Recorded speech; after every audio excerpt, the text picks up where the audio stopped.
કાળની સ્થિતિ જોવા મળી। મીંઢોળા નદીમાં પૂરના આકાશી દ્રશ્યો સામે આવ્યા। બંને કાંઠે નદી વહેતી જોવા મળી અને તેને પગલે મોટી સંખ્યામાં લોકો આ વિસ્તારને જોવા માટે નીકળી પડ્યા। પરંતુ આ જ નદીના કારણે આસપાસના જે વિસ્તારો છે તે વિસ્તારોના ઘરોમાં પણ, કારણ કે ખાડા વિસ્તાર છે, ખાડી વિસ્તારમાં લોકોના ઘરોમાં પાણી ઘૂસી ગયેલા જોવા મળ્યા અને પારાવાર મુશ્કેલીનો સામનો આજે સ્થાનિક લોકો છે તે કરી રહેલા જોવા મળી રહ્યા છે। આકાશી તસવીરો આપ જોઈ રહ્યા છો કે જેમાં લોકોના ઘરોમાં પાણી ઘૂસી ગયેલા સ્પષ્ટપણે જોવા મળી રહ્યા છે। ઉપરાંત જે રસ્તો છે, જ્યાં પુલ બનાવેલો છે, એ પુલ ઉપરથી પણ પાણી વહેલા જોવા મળી રહ્યા છે, જેને કારણે વાહન ચાલકોને પણ અહીંયાથી આસપાસ અવરજવર કરવામાં તકલીફ પડી રહેલી જોવા મળી રહી છે।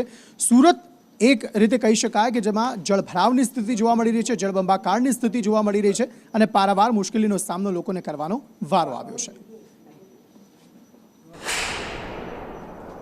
છેલ્લા 3 દિવસથી દક્ષિણ ગુજરાતની અંદરમાં ભારે વરસાદ વરસી રહ્યો છે, જેને લઈને મીંઢોળા નદીની અંદરમાં પાણીની આવક જોવા મળી રહી છે। આપને દ્રશ્યો બતાવવા માંગીશ મીંઢોળા નદીના, કે જે મીંઢોળા નદી છે તે ધસમસતો પ્રવાહ આપ જોઈ શકો છો। જે રીતે બારડોલીના રામજી મંદિરથી વ્યારાને જોડતો નેશનલ હાઈવેને જોડતો જે લો લેવલ બ્રિજ છે, હાલ પાણીમાં ગરકાવ થઈ ચૂક્યો છે। આપ દ્રશ્યોમાં જોઈ શકો છો જે રીતે લો લેવલ બ્રિજ ઉપર પાણી ફરી વળી ચૂક્યા છે, જેને લઈને વહીવટી તંત્ર દ્વારા હાલ લો લેવલ ક્રોઝવે જે બ્રિજ છે એના ઉપર પાણી ફરી વળવાના કારણે બંધ કરવાની નોબત આવી છે।